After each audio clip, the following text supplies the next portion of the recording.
Salut à tous, ravi de vous retrouver sur le plateau de Gym Tonic pour la dernière émission de l'année 2024 après un nouveau match nul frustrant face à Montpellier. Les Aiglons passeront les fêtes à la 6e place de la Ligue 1 en espérant que cette courte trêve internationale apportera son lot de retour de blessures début 2025.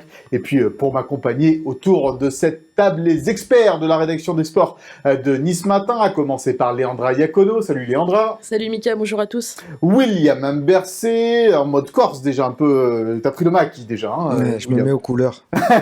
Mais je prends pas le fusil par contre. Bon, ça va. Salut mon Will. Romain Laronche est avec nous. Salut Romain. Salut Mika. Comment ça va? Ça va bien toi? Bon, très bien. Et pour bien terminer l'année, nous avons le plaisir d'avoir avec à nos côtés un observateur avisé de tout ce qui se passe du côté de l'OGC Nice. C'est Fabrice Moreau. Salut Fabrice. Salut Mika, bonjour à tous. Bon, ancien speaker de l'Alliance Riviera, Absolument. entre autres, mais aussi grand supporter devant l'éternel du gym.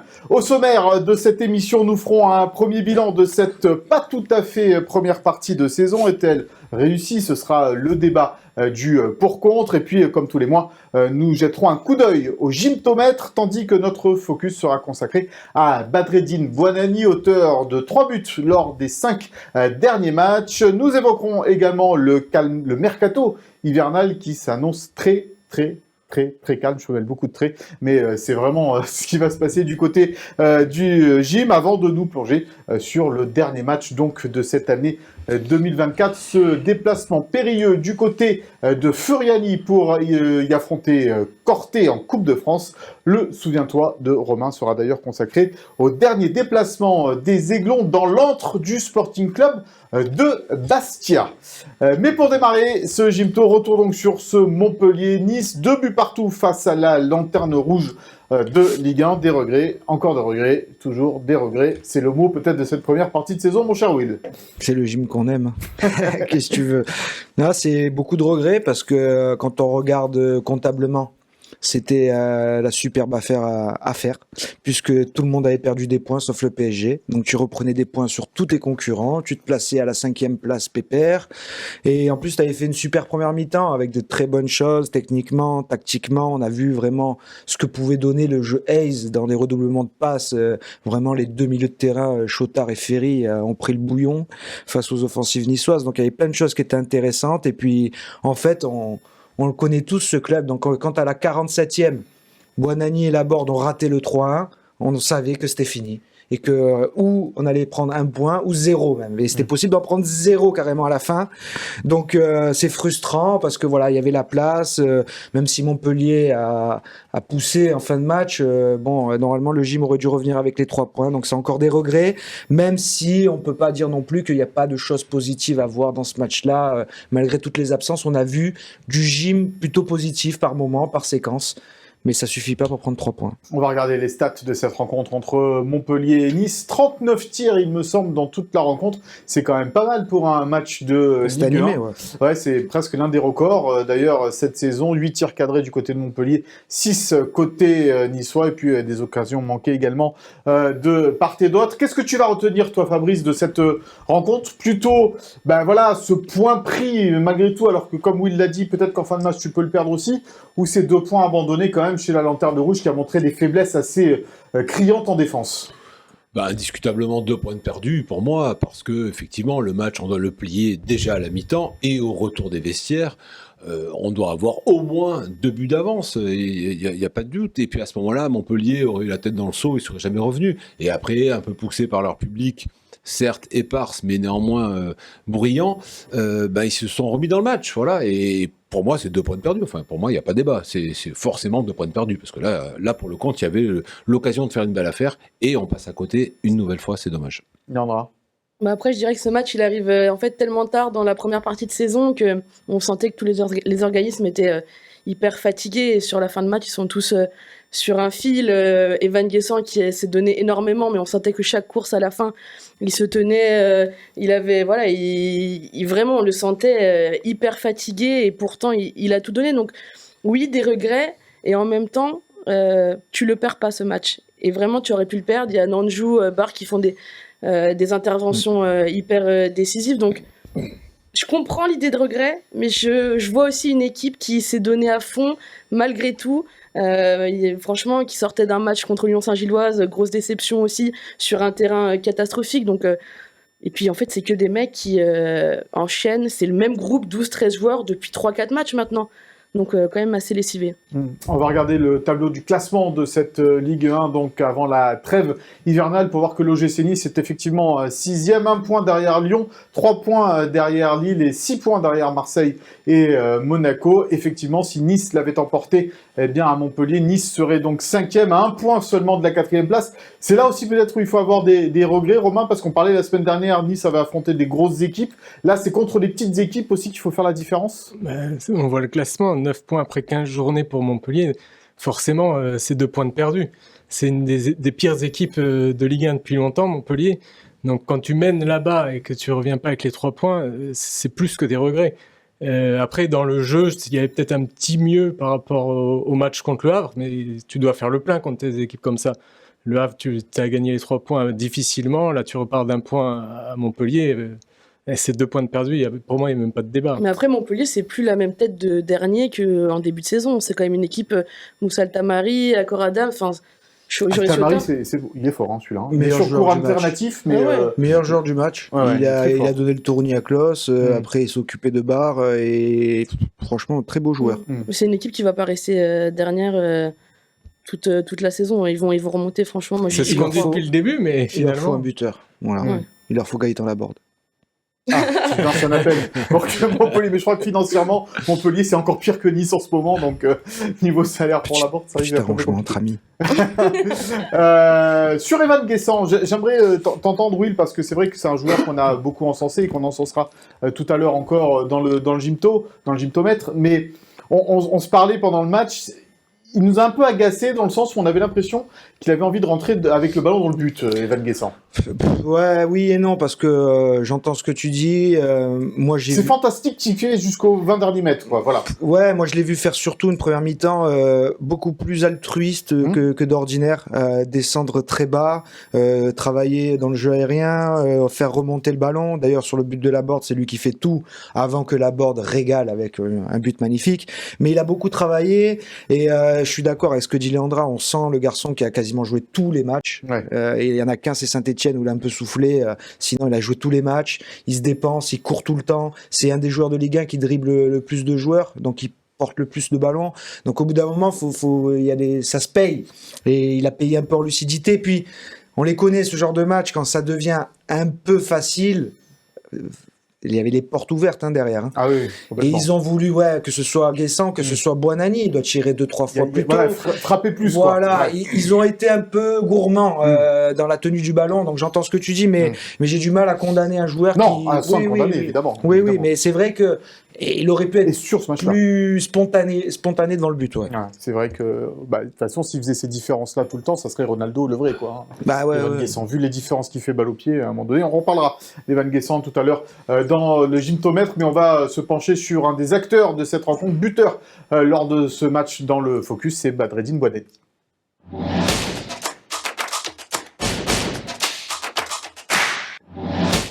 Fabrice, 3 buts en 5 matchs pour Badreddine Bouanani, c'est plutôt encourageant pour ce joueur-là, qui, là aussi, a des progrès à faire peut-être dans le jeu, mais qui montre là qu'il peut être décisif aussi. Ouais, enfin j'ai envie de dire enfin. Ça fait un bout qu'il est hyper prometteur, ça fait un bout qu'on dit c'est le futur Ben Arfa. C'est bien. Alors, c'est peut-être mettre la barre très haut pour futur Ben Arfa. Oui, des Ben Arfa, il n'y en a pas beaucoup. Ouais. Oui, alors effectivement, c'est extrêmement appréciable. Il faut juste se dire que maintenant, il faut que ça dure. Et puis, il a fallu ramer pour arriver jusque-là quand même, parce que jusqu'à présent, c'était pas mauvais, mais c'était un peu en deçà en tout cas des attentes qu'il avait suscitées. Et c'est vrai, quand on le voit avec cette facilité balle au pied, on se dit, waouh, pourquoi il est pas plus constant, pourquoi il est pas plus décisif, pourquoi il n'y a pas un peu plus de mordant. Enfin, moi, je me rappelle d'un match contre la Real Sociedad, je crois, où il fait une première mi-temps horrible, il a les bras levés tout le temps, il marche.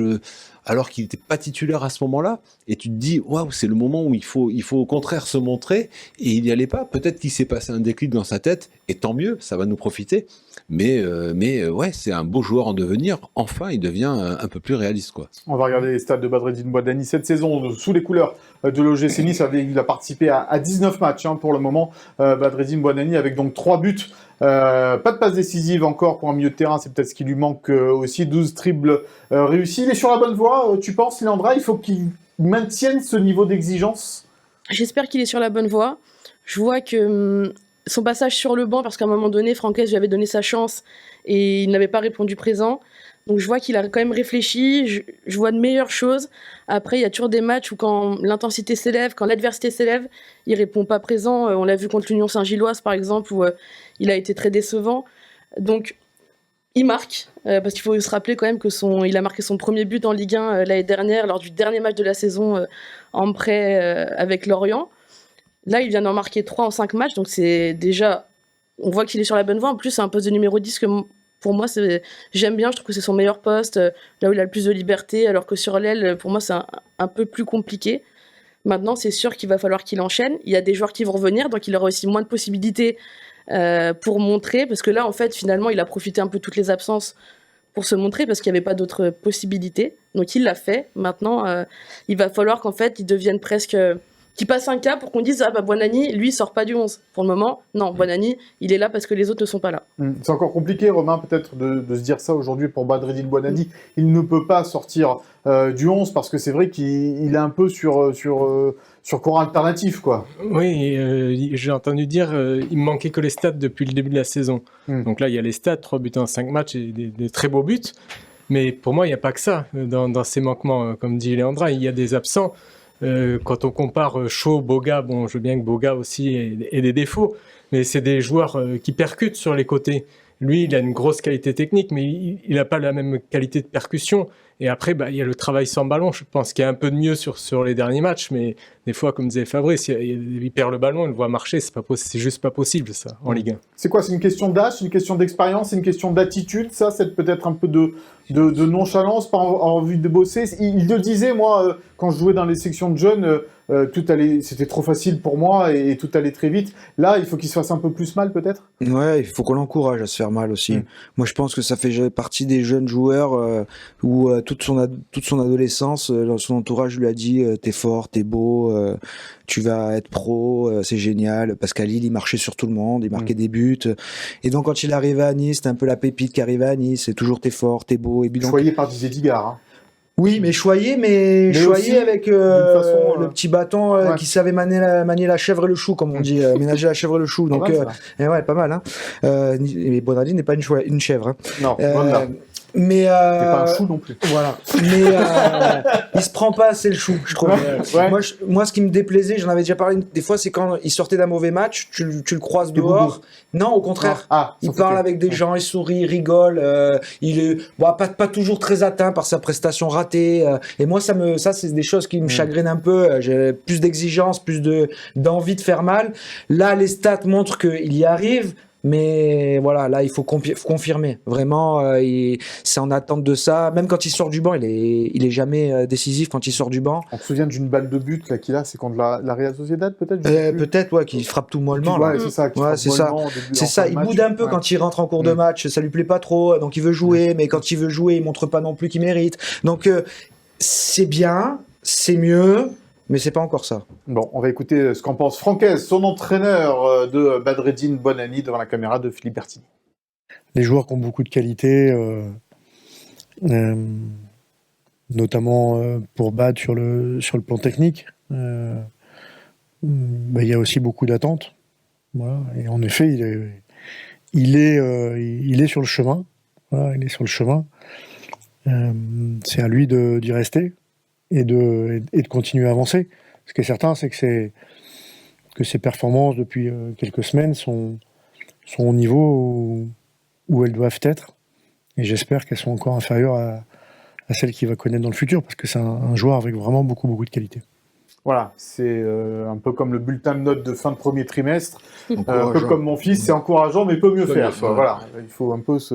C'est un peu la même analyse que nous. Hein. oui, déjà. Ah, bah, heureusement, on n'est pas loin. Ouais, parce Des fois, parce on que tape pas loin. justement, il a vraiment un talent fou. Quand il dit à Tem Ben Arfa, Fabrice, moi j'ai vu des gestes chez Buonanni de Ben Arfa. Il y avait une passe D, je sais plus quel match, sous Digar, là. Il fait un super slalom avant de décaler je sais plus qui, et ça fait but, mais il y avait du Athènes dans cette vivacité de crochet, dans cette vitesse. Donc il a des choses que d'autres n'ont pas. Mais on veut le voir tout le temps. Il faut peut-être aussi trouver, Fabrice, la personne, le coach ou je sais pas, ou l'encadrant qui va lui faire passer ce cap aussi parfois. Oui, et puis c'est plus un adolescent. Le cap, il doit le passer lui aussi. Il a sa partie de boulot à faire. À lui de prendre conscience qu'il est dans un club qui joue l'Europe, voilà, qu'il a une chance à saisir avec un effectif qui, quand il sera au complet, sera un effectif quand même de grande qualité. Si lui n'arrive pas à se mettre l'envie et la faim pour aller devenir un titulaire indiscutable, c'est qu'il n'a pas le moral pour le faire, quoi. Et auquel cas, tant pis pour lui. Malheureusement, alors qu'il a effectivement, enfin tout le monde en convient, c'est un garçon qui a d'énormes qualités. Donc c'est pas bien exploité pour le moment, quoi. Il vient de fêter ses 20 ans. Hein. Il faut se donner l'envie Oui, d'avoir ça envie fait- d'un enfant. Voilà. C'est vrai. Contrairement à Moukoko, lui, il a vraiment 20 ans. Oui, ça, pas la semaine dernière. Voilà pour Badreddine Buonanni. On va faire un tour d'horizon un peu plus large de l'effectif de l'OGC Nice par l'intermédiaire du gymtomètre.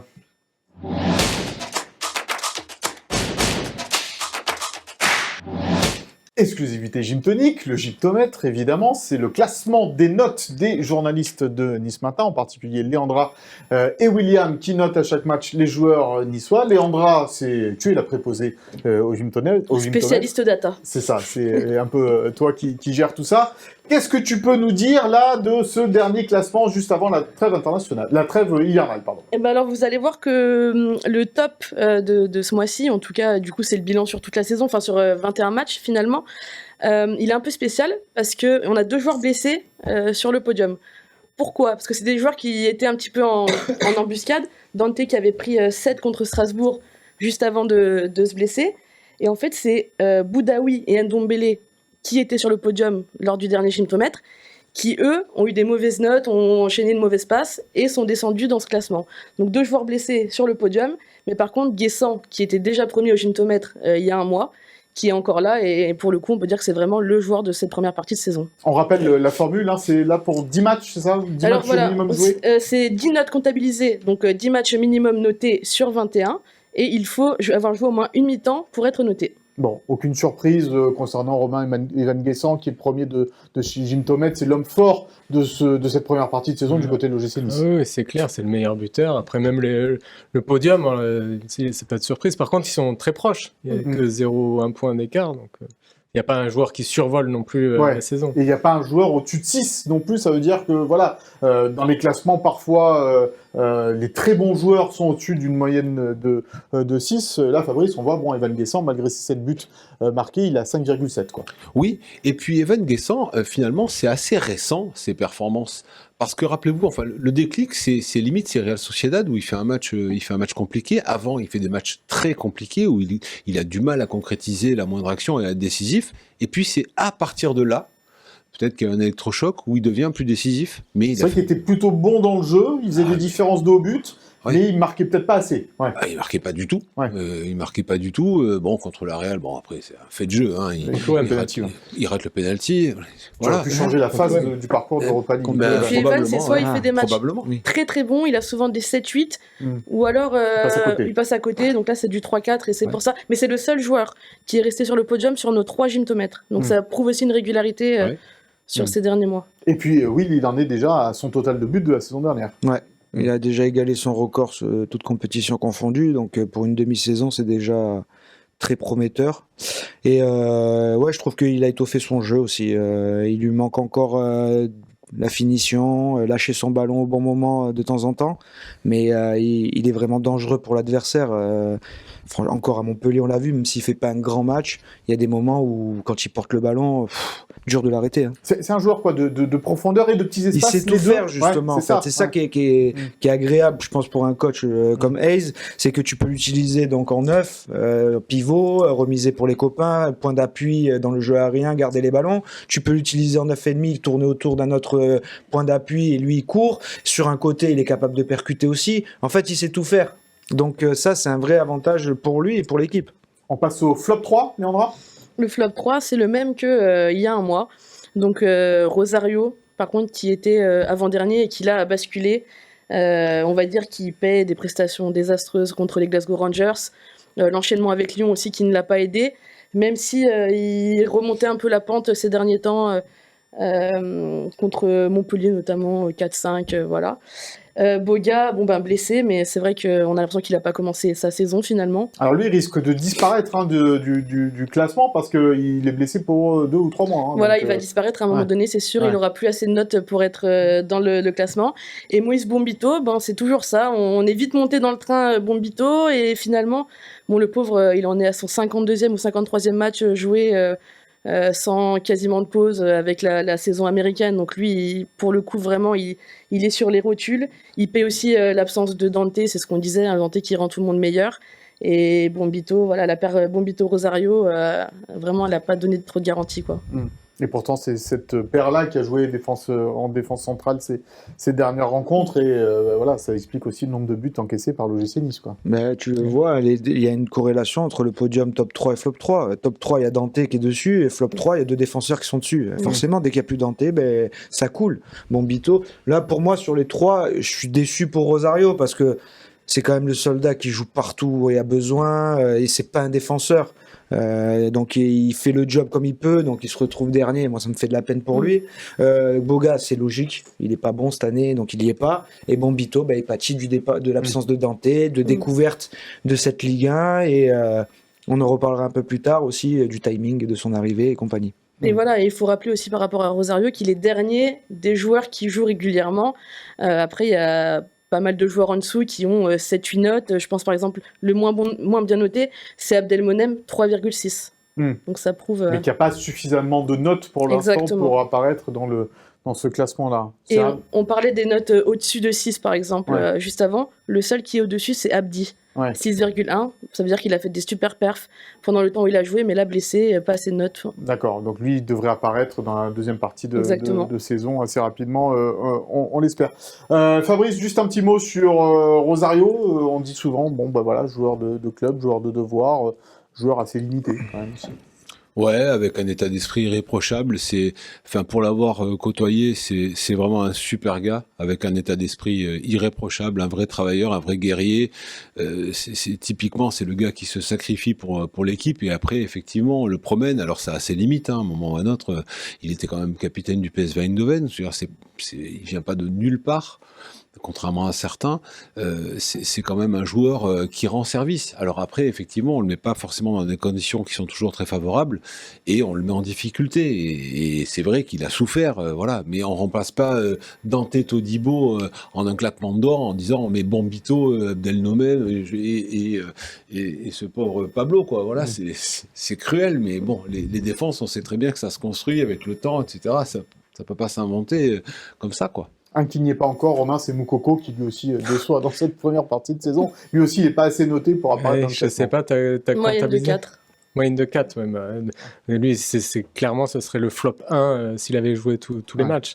Et pour revenir à Rosario, les coachs se suivent et l'utilisent de la même manière, que ce soit Digard, Farioli, Hez. Dès qu'il y a un besoin quelque part, au milieu, en défense, à droite, il est là. Donc il dépanne, et il fait plus que dépanner quand même. Farioli le voulait même à l'Ajax. Ouais. On aurait peut-être dû. Non, parce que t'imagines si t'as pas Rosario, tu joues avec qui peut-être. Mais non, t'aurais pris, à mon avis, personne d'autre que Rosario, vu la santé des finances.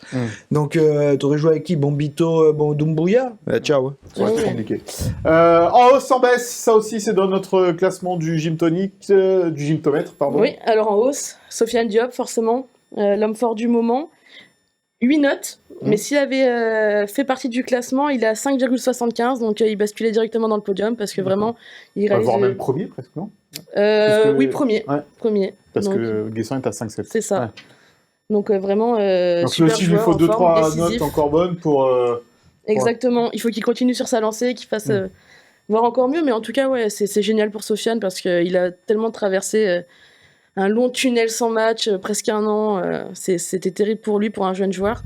Et là, on sent qu'il prend tout ce qu'il a à prendre et il le fait avec beaucoup de talent. Des bonnes performances offensives pour Sofiane Diop, effectivement, lui aussi qui a marqué 3 buts, je crois, Et qui fait des passes D aussi. sur les derniers matchs, des passes D. Peut-être un peu plus compliqué dans le repli défensif. Ben justement, non, je voulais dire qu'à Montpellier, je l'ai trouvé excellent dans le D'accord. repli. Dans les 20 premières minutes, il fait 2 retours, mais au sprint et en taclant, mais vraiment prépondérant, vraiment investi. Je trouve que là, pour moi, en ce moment, Sofiane, il a tout.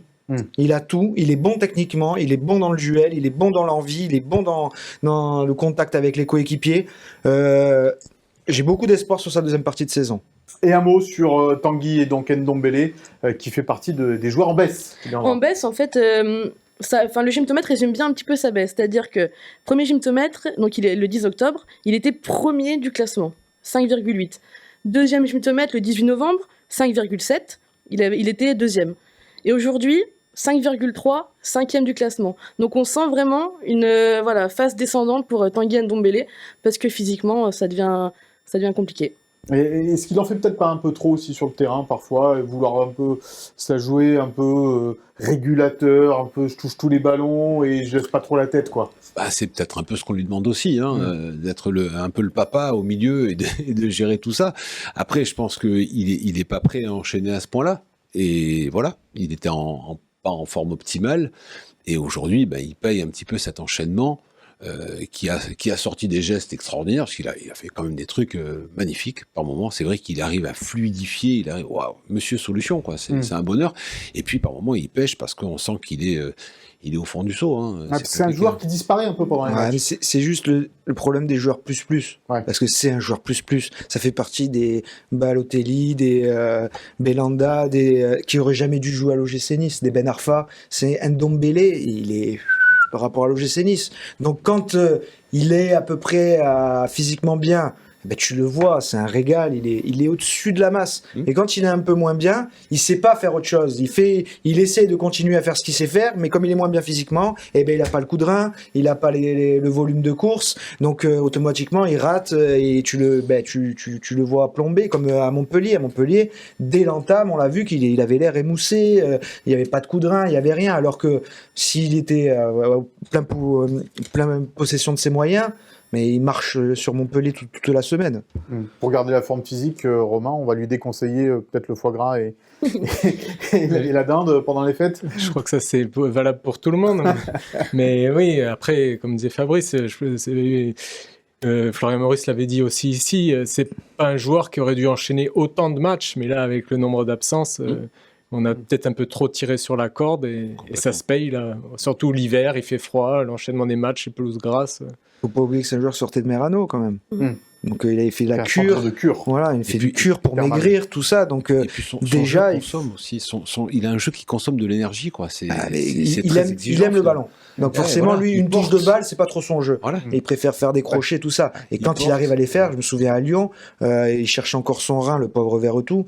Voilà, il y a des choses fantastiques. Mais il faut qu'ils soient en pleine possession. Tu voulais terminer. Ouais, je ne sais pas s'il y a une corrélation, mais en tout cas, on a Hicham Boudaoui qui suit en fait la même phase. C'est-à-dire qu'il était aussi sur le podium premier gymtomètre, et là, il n'y est plus non plus. Donc les deux milieux qui étaient très forts en début de saison. À Montpellier, il finit fort, Boudaoui. Il fait un très bon match à Montpellier. De descendre. On va regarder le classement. Au fait, à la trêve plutôt de ce gymtomètre. Léandra, il faudra juste rajouter le 13e, c'est donc Rosario, c'est ça. Qui est là, mais on voit que parmi, par exemple, les recrues, eh bien, c'est Ndombele qui est le meilleur, en tous les cas, au niveau des notes, suivi par Jonathan Klaus derrière. Et puis, Tom Nouchet à la 10e place, qui Et il aurait pu être dans le montant, lui. Dans les montants aussi, effectivement. Mais Parce c'est vrai que Sofiane Diop, là, il a crevé l'écran ces derniers temps. Oui, c'est vrai. Mais franchement, Louchet, autant les premiers matchs, c'était compliqué, Autant là, franchement, droite, gauche, tout ça, franchement, bien. Mais il était venu chez nous pour le premier gymnomètre et il avait dit ouais, heureusement que je fais pas partie du classement parce qu'il savait qu'il avait fait des mauvaises performances. Hein.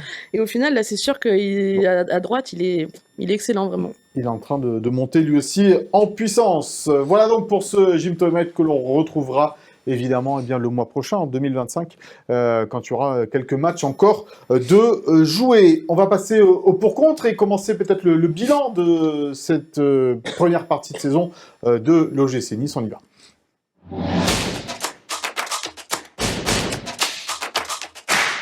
Est-ce une première partie de saison réussie, positive, négative, cette première partie de saison? Je ne sais pas par qui commencer. Allez, je vais donner la parole à Will, parce que c'est toi qui as commencé, je crois, la semaine dernière, non? Très bien. Ouais. Will, est-ce que c'est réussi ou pas? Alors, je suis toujours le rabat-joie, moi. Donc je vais dire non mais c'est pas pour Leandra se chargera des points positifs parce qu'il y en a. Moi je vais dire non et notamment pour les dirigeants parce que en fait Hayes le dit encore aujourd'hui, les 4 premiers matchs on n'était pas prêts et c'est là où on prend le moins de points. C'est la faute à qui? Ils n'étaient pas prêts les 4 premiers matchs. Le mercato qui arrive sur la fin, les Abdelmomen, les Bombito qui se ramènent dans les derniers instants. Du coup pas moyen de vraiment d'équilibrer cet effectif et tu pars mal. Et du coup, ces 4 premiers matchs te plombent ce bilan et pas seulement ce nul à Montpellier.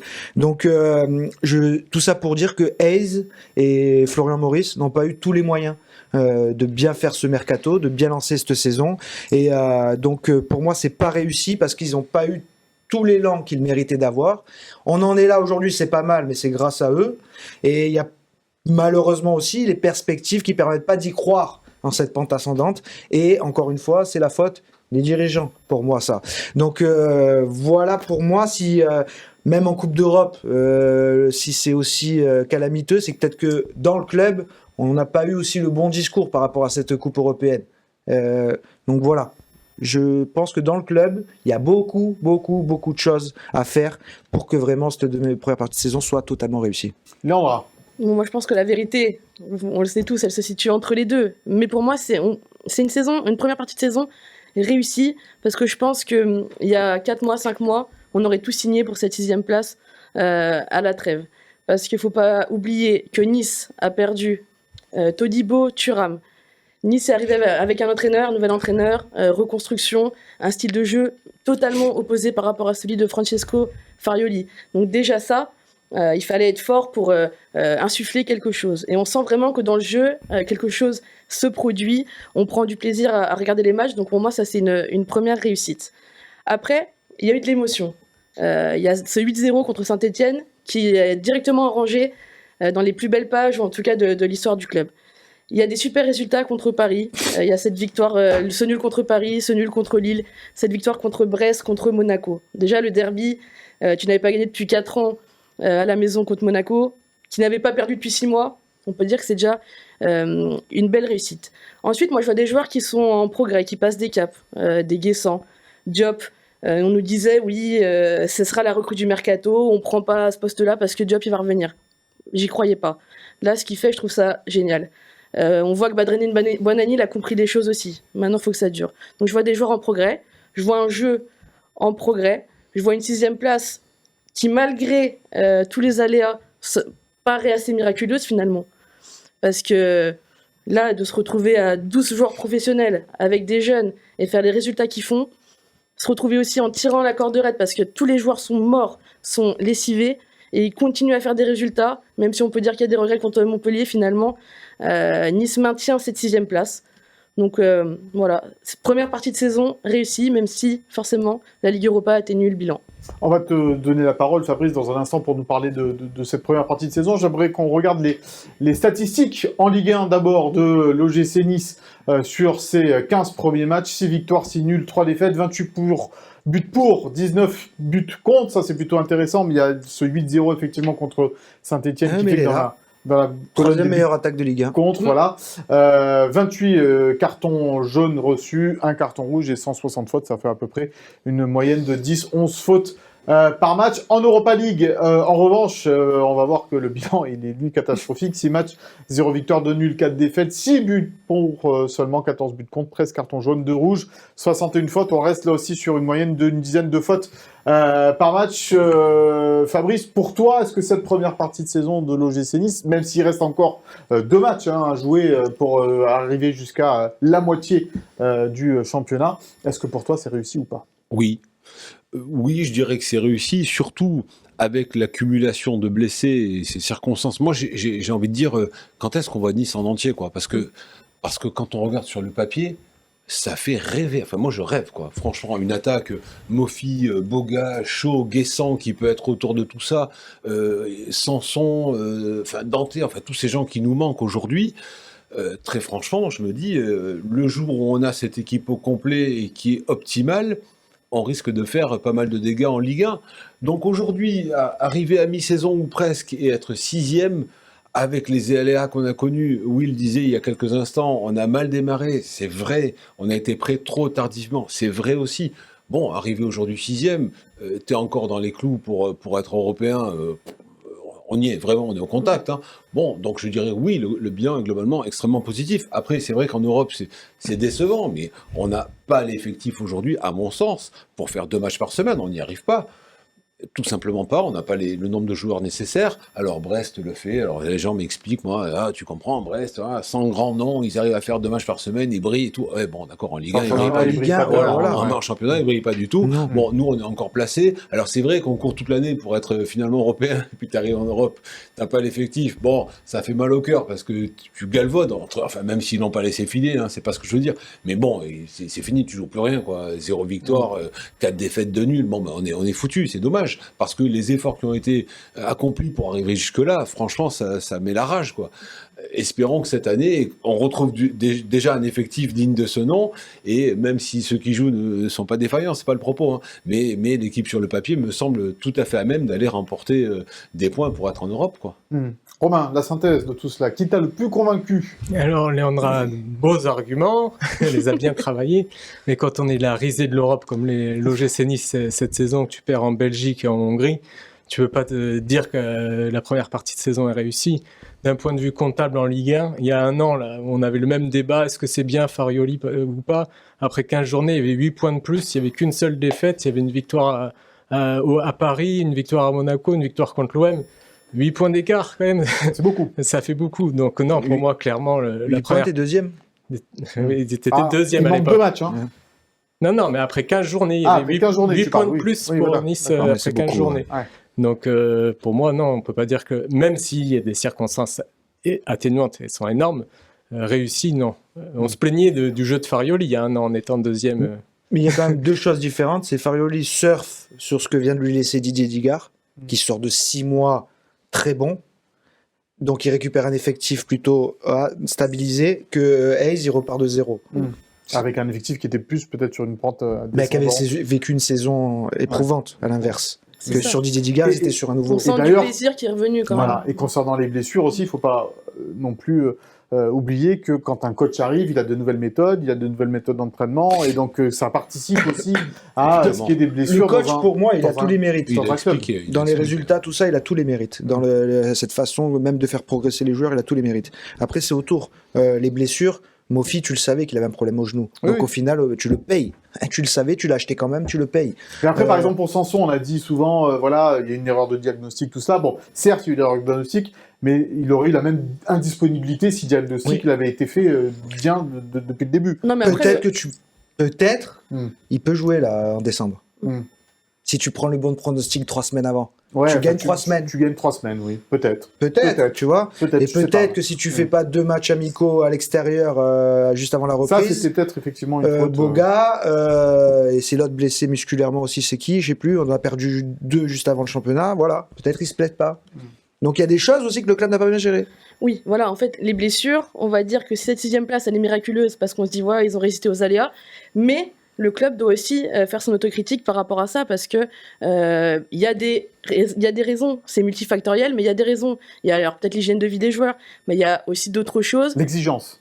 l'exigence peut-être. En fait, il y a des raisons et le club est fautif. Le club n'a pas le droit d'avoir autant de blessures parce que ça a pénalisé sa première partie de saison. A priori, Donc, je pense qu'ils l'ont intégré ça. oui, et qu'il y a oui, des oui, petites bien choses sûr, qui ils vont l'ont changer, intégré. j'imagine, On espère, en janvier. Quoi, On espère. Mais c'est un niveau de argument pour et un performance. argument contre Ah ouais. finalement, ces blessures. On va écouter Francaise quand même. Lui, quel bilan il tire de cette première partie de saison? Pas tout à fait d'ailleurs, puisqu'il reste, on l'a dit, encore 2 matchs. Mais voilà, écoutez le coach de l'OGC Nice. Bah, je vais être assez factuel. En championnat, je pense que on est placé, on est là où on est espéré être avec un début de saison qui, en termes de points, en tout cas sur les 4 premiers matchs, était insuffisant parce qu'il nous manquait certaines choses. Et on a loupé des matchs au départ parce qu'on n'était pas tout à fait prêt. Donc là, on est plutôt là où je pense qu'on doit se situer, et ce avec à la fois l'Europa League et surtout beaucoup d'absences depuis plusieurs semaines, voire plusieurs mois.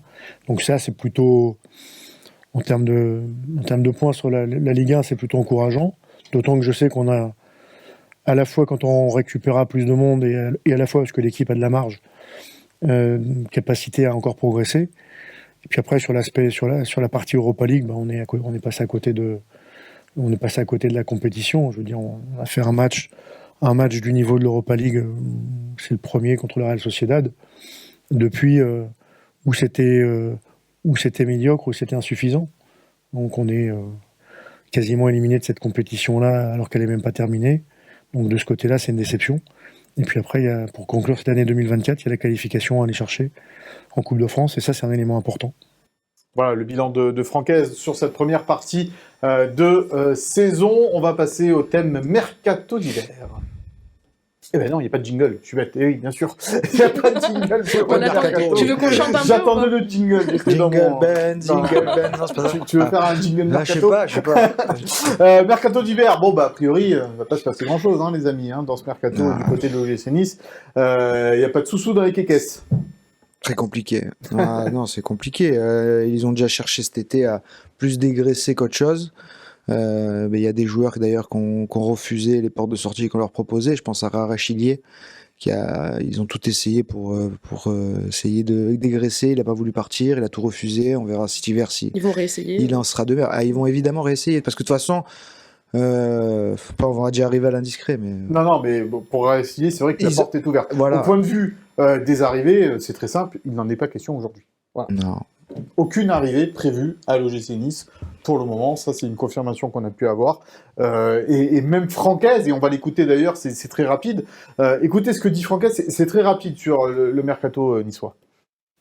Il est très, très, très, très simple. Mon attente est très très simple. C'est de récupérer le maximum de joueurs de mon effectif. Et si c'est le cas, je serai très content. Voilà, donc c'est simple pour Francaise. Récupérer des joueurs et pas aller chercher ailleurs ce que tu as déjà chez toi. Donc au moins les choses sont claires. Quoi. Mais après, est-ce que tu as besoin? C'est ça le problème. C'est est-ce qu'aujourd'hui tu as besoin, si tout le monde revient, est-ce que tu as besoin d'aller chercher ailleurs? Ouais, mais quand est-ce que tout le monde revient? Parce que moi je veux bien, tout le monde revient, mais si tout le monde revient en mai, c'est la fin de la saison, quoi. Donc Alors Bofi, ça sera mois de mars-avril. Ouais. C'est plus loin. Ah bon? L'échéance. Mars-avril? Ah bon Mars, non, moi je trouve que tu vas février. loin. Moi je dirais février-mars. Ouais, février-mars. Février-mars, Mais mars, Sanson, c'est là. Sanson, c'est normalement, si tout va bien, peut-être pas Rennes 3 janvier. Et Boga, mais- pareil. Mais juste après, Boga un peu plus loin encore. Ah oui. 3-4 mois, Boga. Boga, c'est. Quatre Ah oui. mois. Ah oui. Non, Mais Boga, ils- ça va plus loin. Ils Mais espéraient. Boga, t'as Diop maintenant. Donc, Oui, mais bon. t'as Diop, t'as Chaud, t'as Guessant, t'as Moukoko à voir. Bon, mais c'est plus au milieu. Sanson, faut vraiment qu'il revienne. Pour permettre à Ndombele de bien se retaper. Après Pablo, si t'as plus besoin de l'utiliser derrière, il y a encore une solution de plus au milieu, donc ça irait. Derrière, il faut que tout le monde revienne. Abdelmonem, Bombito, Dante. Dante reviendra en janvier. Peut-être pas, sûrement pas Rennes, mais sûrement après. Donc, moi, je le comprends, le coach. En fait, il va récupérer 2 centraux, deux milieux, un attaquant. Pourquoi aller chercher sur le mercato pour refaire quoi? Un Moukoko encore, un Paris? Donc, Franchement, il a le matos à l'infirmerie. Mais on le sait, Fabrice, c'est un petit jeu aussi de supporters. On aime bien avoir un peu de sang neuf parfois et s'intéresser un peu à la rubrique des transferts. Là, Bien le sûr. GC Nice, bon, bah voilà, personne ne va s'intéresser à rien, quoi. Il va rien se passer. C'est Non, triste. mais ceci étant, s'ils reviennent, c'est bien beau, mais Sanson, faut pas imaginer qu'il va revenir mi-janvier et qu'il va être performant comme il a été par le passé. Donc ça veut dire qu'il va y avoir un temps où il va devoir se remettre dans le bain. Évidemment, des absences aussi longues. Enfin, on le voit avec Diop. Hein, et il a fallu du temps. quand Diop, même il a quand même été absent 1 an quasiment. Oui, mais regarde, beaucoup Sanson, plus long. il est absent depuis juillet. On est en janvier. On est à 6 mois. C'est énorme. Boga, il part pour longtemps. C'est pareil si tu prends un joueur milieu mercato d'hiver, ça veut dire qu'il joue pas dans son club actuel si tu le prends. Donc ça veut dire qu'il a aussi un court de rythme. Donc c'est pareil, c'est un pari l'un dans l'autre, c'est le même. C'est pas Qu'il faux. revienne de blessure Ouais. chez toi ou que tu l'ailles prendre un mec en manque de rythme ailleurs, c'est Oui, le même problématique. Romain, tu comprends, toi, la position de Franquès par rapport au retour des blessés plutôt qu'à aller chercher ailleurs? Bah oui, parce que tous les postes sont doublés, là, à l'OGC Nice. Alors, on va même tripler maintenant avec les jeunes qui ont poussé. Ouais, ouais. si on veut. Mais, Pas poussé. mais par exemple, là, quel poste en priorité il faudrait recruter? Je ne saurais même pas quoi Milieu de dire. terrain, peut-être, au moins. Mais il y a du monde. Ouais. Enfin, je sais pas. Je vois pas un poste où tu te dis, ah, là, il y a un vrai manquement. Il y a les joueurs, mais bon, ils sont à l'infirmerie. Moi, s'il y avait eu possibilité, un milieu. Ouais, un milieu, ouais. Ouais. Un milieu pour soulager Ndombele, pour lui dire, bon, ben voilà, Et pas à tous Boudaoui les aussi. match. Boudaoui aussi, il a Tu besoin vas- d'être soulagé. Diop aussi, parce que tu vois, c'est là aussi. Ouais, ouais, mais Diop, après, tu peux jouer, jongler avec lui, donc ça va. Il y a Pogba qui est annoncé partout. Ouais, bah alors, Florian Maurice sur la chaîne équipe a dit, Ouais, Viette, mais- pourquoi pas mais déjà, voilà, donc, J'avais demandé au président aussi, non. non, Mais- t'as pas les sous, là. Là, malheur. Tu te payes un ticket resto, Pogba? Non, ça va pas le Non, je faire. crois pas que ça passe. non. Ça va pas le faire. L'indiscret, là oui, il y a un jingle. Allez, c'est bon, on y va.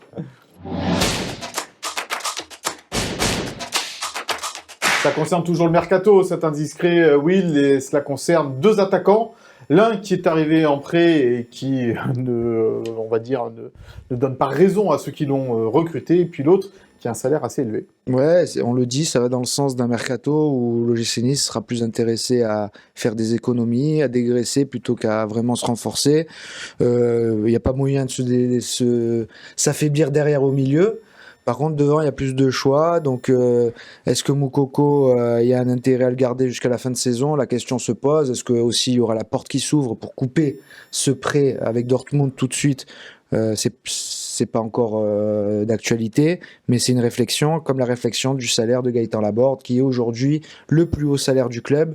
Donc si, encore une fois, il y a une petite porte qui s'ouvre pour de sortie pour Gaëtan, le club ne va pas le retenir, parce que économiser quand même 300 000 euros par mois pour un club comme l'OGC Nice aujourd'hui qui compte vraiment ses sous, mais qui compte vraiment ses sous. Ah oui, ils sont à l'euro près. Non mais là, c'est vraiment, j'ai jamais vu le club dans cet état-là depuis qu'il y a Ineos. Vraiment.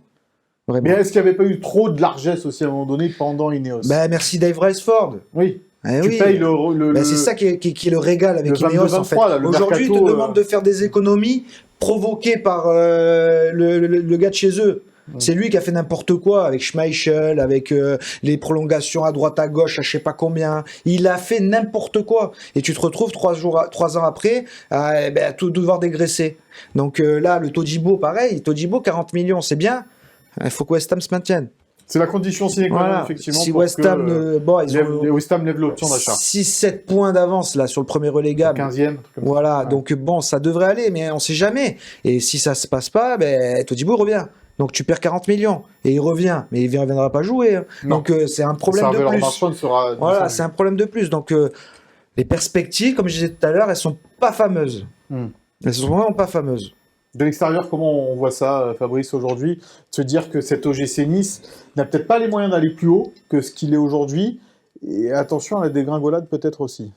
Alors, moi, la dégringolade, j'en suis pas encore là. En revanche, Déclassement ouais, on est un peu déçu, forcément. On est un peu déçu parce que Ineos est arrivé, enfin, il faut s'en rappeler, hein, je me rappelle du titre de Nice ce matin, avec la première page, etc. Enfin, on était parti pour marcher sur le PSG, ou être juste derrière, en tout cas. Comme ça, c'était une faute de communication. Ouais, n'empêche que, Non, mais en tout cas, sans parler de PSG, tu avais quand même, pour la première c'était- fois, un actionnaire richissime. Ouais, voilà. Ouais. Ce que tu avais jamais eu, en fait. Mais qui était complètement novice dans le football quasiment. qui Bah, faisait il avait Lausanne d'autres- et bon, qui- Il bon, avait d'autres plans. Voilà, Ouais. et après, effectivement, enfin, moi, je me rappelle du départ de Julien Fournier juste avant le mercato, je crois. Il avait préparé des dossiers sur des joueurs. Les joueurs, finalement, bah, évidemment, ces dossiers sont abandonnés par ceux qui reviennent. Et puis on nomme. Ansu Fati en particulier. Ouais, et on nomme- Romagnoli ouais, et, on Marcus nomme un- Thuram, qui aurait pu aussi. Ouais, et on nomme un gars qui était je sais plus qui c'était d'ailleurs, qui était avec Dave. C'était Moody. Voilà. Ian Ian Moody. Voilà. Ian Et là, on se met à recruter, je sais pas, 11 joueurs, 12 joueurs, enfin, des gens qui viennent de partout, de Mais n'importe comment. ça te plombe. Ça te plombe. Oui, mais ça plombe jusqu'à aujourd'hui. Les finances. en fait. quoi. Oui, ça plonge, Voilà, ça plonge fait- terrible. Il n'y a plus de joueurs de cette époque. Aujourd'hui, dans Ouais, mais l'effectif. justement, ils t'ont laissé un trou, tous ces joueurs. Ouais. Alors, Michel, si, entre t'as- ce t'as que tu lui as Laborde, donné, c'est- ce qui t'a Laborde, c'est coûté. le tandem Moody. Laborde, ben oui, Braceford qui Laborde, le tu signe. l'achètes à Rennes Ouais. comme ça, tu lui Ok. donnes ses 300 000, quoi. Tu lui donnes le plus haut salaire du club. Alors, à l'époque, c'était pas. Ah, tu l'as échangé contre Guiri. Oui, mais plus de l'argent. Mais Guiri Tu faisais Laborde, une affaire, c'est- tu faisais une affaire quand même Bon, assez aujourd'hui, intéressante. Guiri, c'est pas. Aujourd'hui, Gouiri, il a pas non plus D'accord, mais surperformé. mais il a 24 ans, 25 ans. Laborde, il en a 32. Voilà. il Ouais, me enfin bon, Laborde, Après, il la prend quand même première un saison, super but contre Montpellier, là. la première saison, il te plante 30 buts, 13 buts, non? Ouais, c'est quand même aujourd'hui le meilleur buteur du club, présent au club. de Ouais. but. Après- Et techniquement sur Non, le mais terrain. bon, moi je veux bien, Oh. mais les buts, il faut les marquer aussi à un moment donné. Son Non, but, mais il est ça, beau, ça va, ça va. ça va. face à Montpellier quand même. Ok, bah, c'est ce qu'on lui demande de faire, mais il faut pas non plus toujours, tu vois, focaliser sur le joueur qui a le plus gros salaire et qui est peut-être. Non, mais c'est pas sur Laborde que je tombe, c'est sur le fonctionnement du club, c'est sur la gestion du club, ce qu'ils ont fait. Oui, mais c'est un héritage Voilà. d'avant. Ouais. Aujourd'hui, tu peux pas Ouais. reprocher à Florian Maurice encore moins, mais à Fabrice Boquet Ah ou non, à Florian Maurice, Jean-Pierre River qui avait certainement pris un pas. peu de recul sur ces choses-là, qui aurait peut-être dû avoir un contrôle peut-être un peu plus important, ça c'est sûr. Mais à ce moment-là, c'était pas voilà. Donc tu payes un peu tout ça aujourd'hui, quoi. Ouais, ben Ineos, et aujourd'hui, t'abandonnes en te disant faut dégraisser, parce que nous, on veut des beaux comptes. Hmm. Et est-ce Est-ce qu'il veut rendre la mariée belle, là, Jim Ratcliffe, Bah, c'est pour pouvoir en tout la cas- vendre à la fin de la saison ou pas? Ouais, ou même avant. En tout cas, c'est le sentiment que ça donne. Hein. Assainir les comptes, si on veut faire que la mariée soit belle, c'est l'objectif. Mais C'est faut pour la être vendre, c'est factuel. pas pour la garder. Non, hein, donc bon. Pourquoi ils ont pris l'OGC Nice, Ineos? Pourquoi?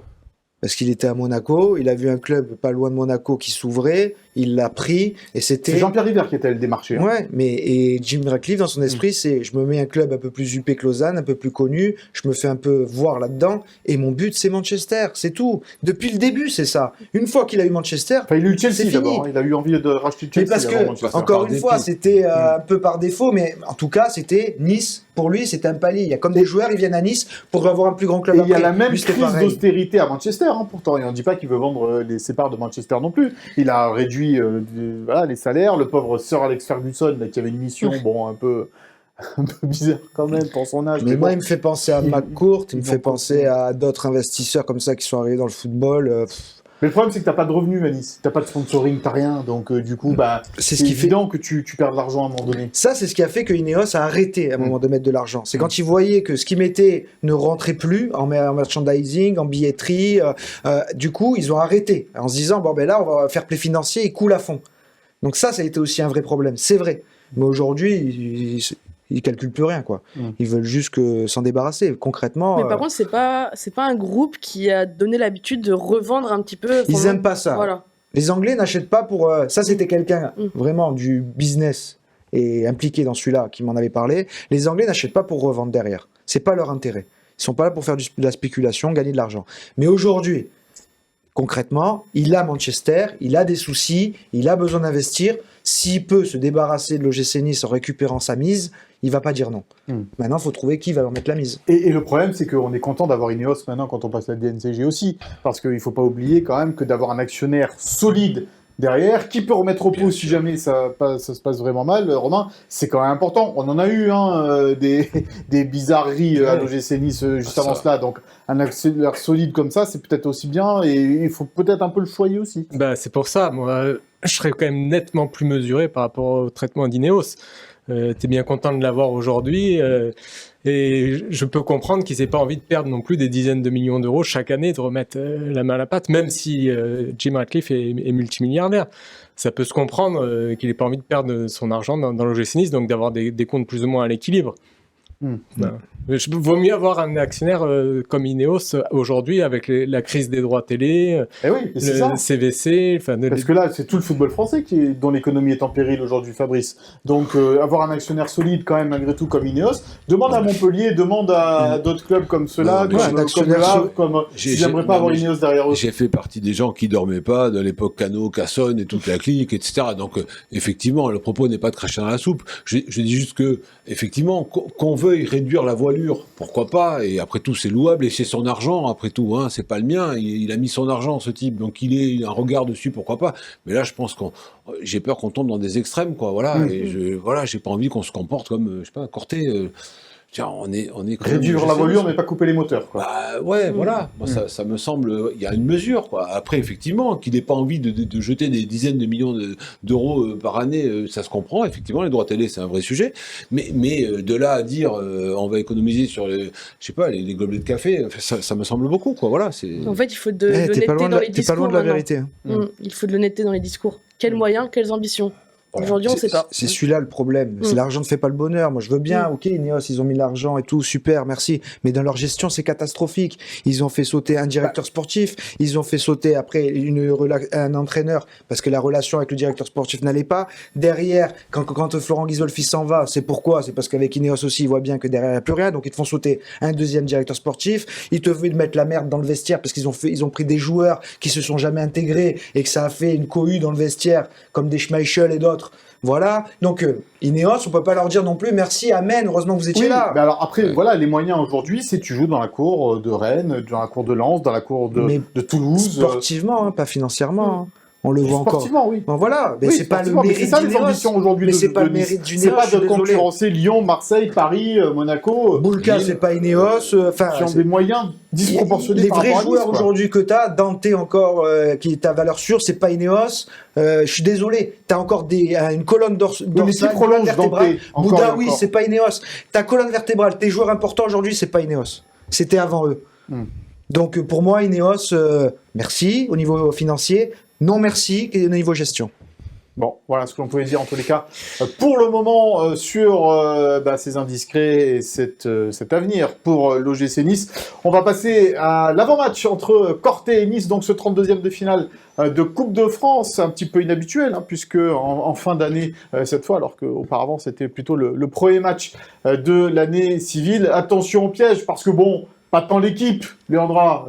L'équipe de Corté, elle est dernière de National 3. Donc, c'est peut-être pas le plus important à craindre, mais c'est l'environnement qu'il va y avoir autour de ce match du côté de Furiani. Oui, d'ailleurs, le club a un petit peu préparé les choses. On voit, il y a des messages qui ont été passés en conférence de presse, vraiment pour dire on espère que la fête sera belle, on espère que l'organisation sera à la hauteur, parce que je pense qu'il y a un peu de crainte par rapport à la rivalité avec les supporters bastiais, puisque le match se joue à Furiani.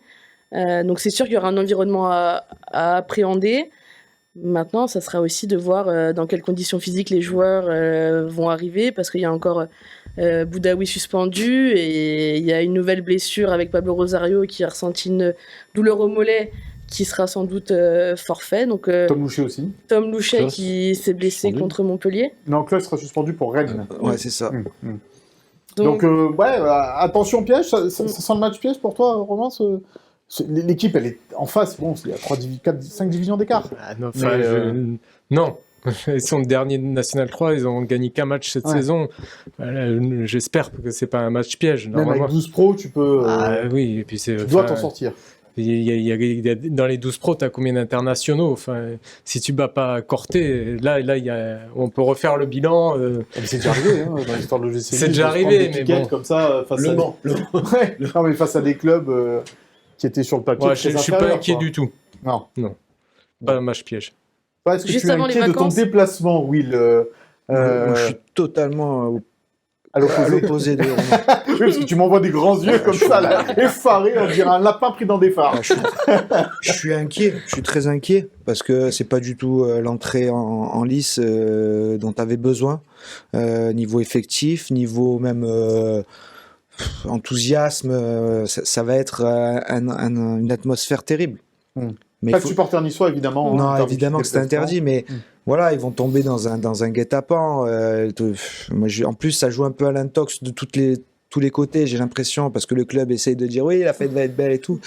Ils se rendent pas compte de ce qui les attend. Et là-bas aussi, en Corse, on dit non, mais il y aura pas trop de monde, la billetterie elle met un peu de temps à démarrer, ci et ça. Oui. Il faut rester sur ses gardes. Furiani va être plein, autour ça va être très chaud. S'ils se rendent pas le match facile, s'il n'y a pas 3-0 au bout de 20 minutes de jeu, tu vas vivre un calvaire. Bon, justement, c'est un peu la question qui a été posée ce matin à Sofiane Diop en conférence de presse sur ce peut-être piège face à Corté. Écoutez la réponse du milieu de terrain niçois. C'est comme tous les matchs de Coupe de France. Un petit poussé contre une grosse équipe de Ligue 1. À nous d'être concentrés. On connaît l'objectif. À nous de ne pas tomber dans le piège, tout simplement. Et de faire ce qu'il faut pour repartir de là-bas avec la qualif. Mettre tous les ingrédients pour remporter ce match de coupe. Mettre de l'intensité dès le départ. Si on peut marquer très vite et répondre dans les duels, voilà tout ce qu'il nous faut pour remporter ce match. Il y aura pas de secret. On va tout faire pour pas qu'ils existent dans ce match. Donc voilà, à nous de faire. Voilà.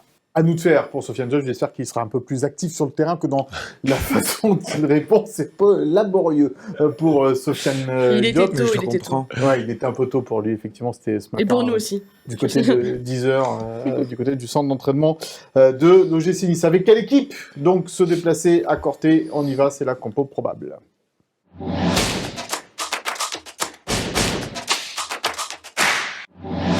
Compo probable, compo possible, hein, parce que maintenant c'est vrai qu'avec très peu de joueurs, 13 joueurs professionnels absents, compliqué. ouais, donc t'as quand même réussi avec une info quand même importante.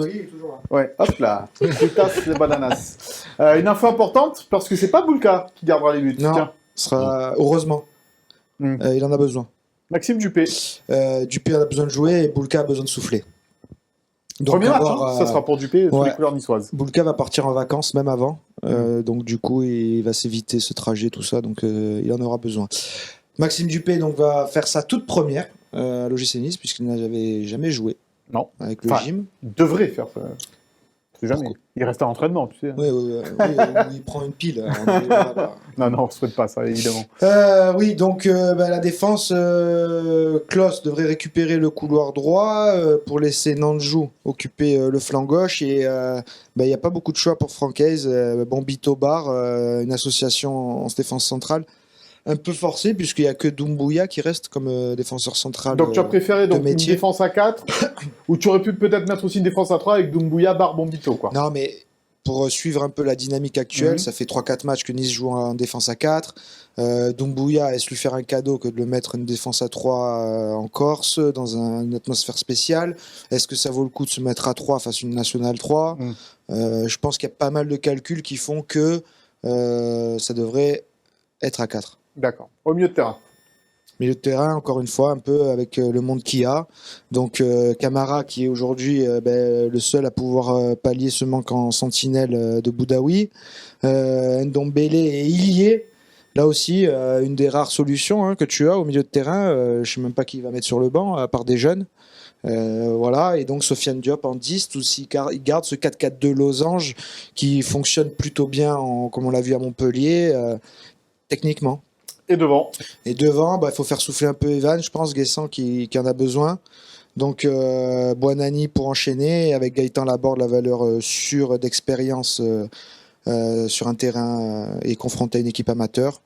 Voilà, je pense ce que peut faire de mieux Francaise compte tenu de l'état actuel de l'effectif. Tu ne laisserais pas, entre guillemets, une dernière chance à Moukoko devant, aux côtés Ouais, c'est de possible. Laborde? C'est possible. Après, est-ce que c'est une bonne idée d'associer Moukoko Laborde, Moukoko qui est pas du tout en confiance avec Laborde dans un match où il faut marquer vite pour éviter de se compliquer l'affaire?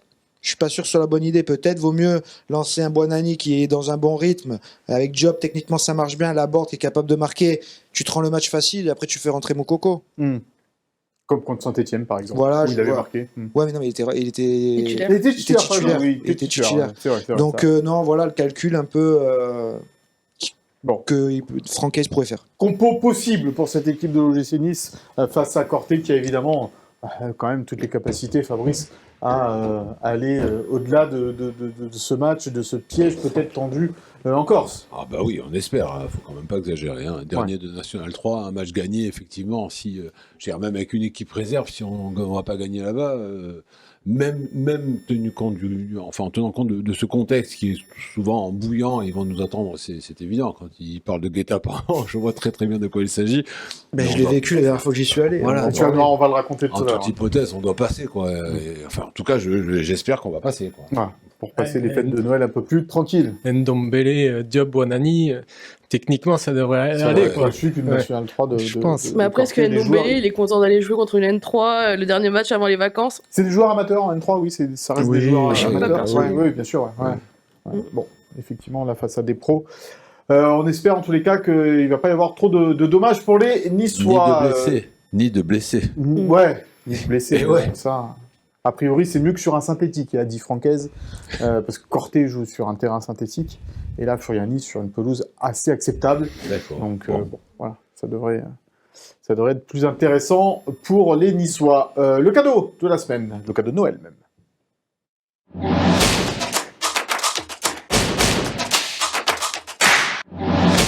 Ce cadeau, il était resté dans les malles de Will quand Laurent Bonadei était venu nous voir, parce que Laurent Bonadei, l'entraîneur de l'équipe de France féminine, était venu avec un petit cadeau, le maillot de Melvin Mallard. C'est d'ailleurs écrit, France-Espagne. Voilà, c'est bien écrit, effectivement, ici.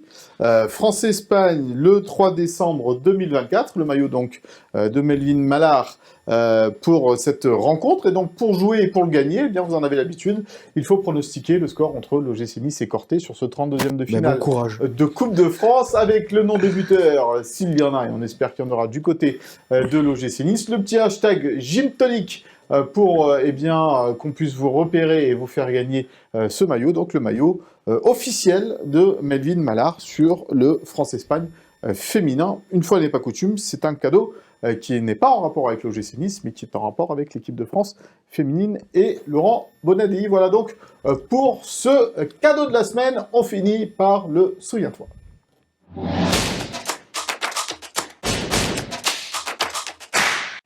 Et Romain, tu vas nous parler de la dernière fois que l'OGC Nice s'est déplacé à Furiani, c'était en janvier 2017. Ça fait bientôt 8 ans. Ça date parce que c'est la dernière saison de Bastia en Ligue 1. Cette saison-là, ils termineront 20e de Ligue 1, ils seront relégués en Ligue 2. Et à cause des problèmes financiers, la DNCG les rétrogradera en National et même en National 3 pour le dépôt de bilan. Donc depuis, Bastia n'a pas réussi à remonter plus haut que la Ligue 2. Ils sont en Ligue 2 depuis 2021-2022. Donc cette saison 2016-2017, la fameuse saison où l'OGC Nice terminera 3e, derrière Monaco et le PSG. C'est une belle équipe. Hein. Ce déplacement à Furiani, il y a Benitez, il y a Cyprien, Pléa, Dalbert, Balotelli, mais il n'y a pas Belanda qui était absent sur ce match-là. Donc normalement, un choc qui devrait pencher en la faveur de Nice, mais il y a un accueil glacial, on va dire. Les joueurs de Nice le bus des joueurs de Nice est caillassé. Il y a 2 vitres qui sont blessées. Ouais, du coup, même bouillant, plutôt. Plutôt que glacial. Bouillant. Bouillant, ouais, plutôt, t'as raison. Et est-ce que c'est ça? Est-ce que c'est cet accueil-là, l'atmosphère de Furiani? Les Niçois ont beaucoup de mal à rentrer dans le match. Il y a le pauvre Malansar, il n'a pas 18 ans. Il enchaîne les erreurs en ce début de match et les Corses de François Ciccolini en profitent et marquent un premier but. Hein. C'est Onyangé qui ouvre le score à la 17e minute. On voit François Ciccolini, l'ex-entraîneur de Bastia. Voilà. Et Bon, le jeu penchera finalement du côté niçois et ils reviendront au score. C'est Souquet qui va égaliser. On le voit à l'image. Mais les Niçois ne feront que match nul alors qu'ils joueront en supériorité numérique pendant plus d'une demi-heure parce que Cahuzac sera expulsé, comme C'est d'habitude. étonnant. C'est rare. Mais il n'y a pas grand monde dans les tribunes, par contre, on voyait sur les photos. Ouais, 10 000 spectateurs. Il devait y avoir Je crois qu'il y avait une tribune qui était fermée. fermée. Ouais. Ouais. Et donc les occasions seront niçoises en fin de match, mais le score restera un partout, ce que regrettera Lucien Favre dans les déclats d'après-match. Il disait qu'il y avait possibilité de mettre le 2-1. Et William, lui, était l'envoyé spécial sur le match. On dit que c'est toujours chaud un déplacement pour les Niçois à Furiani, ça l'était celui-là en particulier. Ouais, non, c'est toujours chaud. C'est toujours chaud, même pour un journaliste qui arrive au stade et tout, tu sens, il te regarde, il cherche le pinsout. Hein. Donc ils sont là, à tout moment, s'ils voient que t'es niçois, t'es pas bien. Donc c'était tendu déjà avant le match, ouais, vraiment, l'accueil du bus et tout. Et après le match, ça a été aussi un calvaire. Il y a eu affrontement avec les policiers. Mais affrontement entre qui et qui? Mais les supporters corses avec les policiers. Avec les Il n'y policiers. avait pas de supporters niçois. Ben non, mais puisqu'à un moment donné, tu vois, ils sont tellement chauds, ils sont tellement montés entre eux que ils cherchent quelqu'un. Et au final, donc il n'y avait pas les Niçois, donc il y avait les policiers. Donc c'est parti en des poubelles brûlées. Je suis sorti 3 heures après le match du stade. Je pouvais pas sortir. Guerre civile. Donc c'était vraiment très très très tendu. Mais après, Là, attention. c'est pas Bastia qui joue. Hein. Là, ça va être Ah, compliqué. c'est pareil. Ah, c'est pareil. Les supporters de Bastia n'attendent que ça. Ils attendent Nice. Eux, remonter en Ligue 1, c'est jouer la Ligue 1, mais c'est aussi affronter l'OGC Nice. On le sait par rapport à tous ces antécédents avec beaucoup d'étudiants corses qui venaient à Nice Et toujours, hein, et qui viennent toujours. Et c'est ça qui a fait monter la rivalité. Alors après, ce que je voulais dire, c'est que attention, on n'est pas en Corse où il y a que là que c'est tendu, où il y a que là que c'est chaud. Il y a plein d'endroits en France où des déplacements où c'est difficile, avant le match, c'est tendu. Bon, ben ça fait partie de la Corse, c'est un contexte chaud, donc il faut vraiment que le club soit bien sur ses gardes, parce que de ce que j'ai pu entendre ces derniers temps, j'ai l'impression que certains se disent non, ça va bien se passer, tranquille. Ils n'ont pas conscience. Sauf qu'il y a 8 ans d'attente là. Ouais, 8 ans d'attente, et puis on l'a vu, la Covid a changé beaucoup de choses aussi dans la société, c'est beaucoup plus virulent. Quand je vois Grosso qui fait pas y perdre un œil à Marseille, je me dis qu'encore ils vont être très chauds aussi. Ils vont être très chauds aussi. Et on va pas le souhaiter, évidemment. Non, on va pas le souhaiter, mais on va pas non plus se dire. Mais il faut pas partir à fleur au fusil, quoi. Surtout pas, non. Et il faut se rendre le match très facile tout de suite. Voilà. Très, très, très facile tout de suite. Ouais, pour pas leur laisser le temps, voilà. Qu'il y a 3-0 au bout de 20 minutes, là, ils vont insulter, ils vont, tu t'en fous, et puis c'est fini, merci, au revoir, tu rentres chez toi. Bon. C'est vrai à partir des U11, du 13, du 15, donc en pro, après, a fortiori, hein, évidemment. C'est chaud chaque fois que des équipes niçoises se rendent sur l'île Corse, oui, évidemment. Ouais. Bon, on suivra ça effectivement avec attention. Le match est samedi, pardon. Samedi à 18h. À 18h. Chez nos confrères de BeIN, je crois, qui sera retransmis ce match-là. Ouais. BeIN Sport 4. BeIN Sport 4, très exactement. Et donc, on suivra cela attentivement. Fabrice, merci beaucoup. L'Alliance te manque un peu ou pas trop? Mais j'y vais. Oui, tu y vas, bien évidemment. Est-ce que tu prends le micro des fois dans ta salle de bain et tu annonces la compo des joueurs? Non, je fais pas ça. Non, je fais pas ça. Mes enfants le font et ça les amuse beaucoup. Mais moi, j'ai cessé toute activité de ce type-là. Non, mais on a participé ensemble à une table ronde qui était super sympa. Effectivement, dernièrement, avant le stade, et on a eu l'occasion de voir tes enfants. Nice-Lille, oui. Ouais. Et bon, mais ça va, le micro te manque pas trop? Non. Et puis Constantin fait le job et je vais au stade et j'assiste à des matchs, etc. Voilà, avec une bière et de la soc. Donc bon, ça se passe plutôt bien pour moi. Quelle chance. Oui, c'est comme ça qu'on devrait faire, nous aussi. Mais faites-le. Il ne tient qu'à vous. Il y a des pépouses. Il ne tient qu'à vous. Voilà. Un moment. Si on a le choix. Il faut retrouver notre liberté. Oui. Non, mais je prends du plaisir. Non, mais c'est vrai, assister à un match en tant que spectateur, moi, ça faisait 10 ans que ça m'était pas arrivé. Donc franchement, je prends du plaisir. Ouais. Bon, c'est pas un message non plus pour nos boîtes de nous virer. Hein. Non. On veut continuer à regarder les matchs en bossant quand même. Certainement pas. Non, bien sûr que non. Mais plaisir, ouais. Bon, Eh ben, écoute, merci en tous les cas d'avoir été sur ce plateau. Ton Merci à avis est vous. toujours très intéressant. C'est gentil. Passez de bonnes fêtes. les Également, amis. hein, Voilà, également. parce Merci, qu'on va Mika. pas se retrouver avant un petit moment là, parce qu'on va laisser passer les vacances et ce match face à Rennes le vendredi 3 janvier. Ça sera la reprise pour l'OGC Nice, mais ça sera pas encore la reprise pour Gym Tonic. On reviendra nous la semaine suivante. Donc pour débriefer ce match à Rennes et après Rennes, ça sera un déplacement où vous en Reims. à Reims. Voilà pour le dernier des matchs allés des Aiglons. Donc on reviendra. T'es au ski avant Rennes? À ce moment-là, je sais pas encore, c'est possible, j'en sais rien, Ah. mais en tous les cas, on va se reposer, ça c'est sûr, parce que il faut éviter la blessure, bête. Hein. Absolument. Voilà. Au ski, à faire gaffe. hein. Il y en a assez, effectivement. Merci à Sophie Dancé, Chloé Voirgard et Philippe Bertigny à la préparation et la réalisation de cette émission. Passez toutes et tous des très bonnes fêtes de fin d'année, de bonnes fêtes de Noël, un bon réveillon. Soyez sages, n'abusez pas trop des bonnes choses. Quoique, et on se retrouve nous donc l'année prochaine pour un nouveau numéro de Gym Tonic. Passez une bonne fin de semaine, à bientôt, bye bye.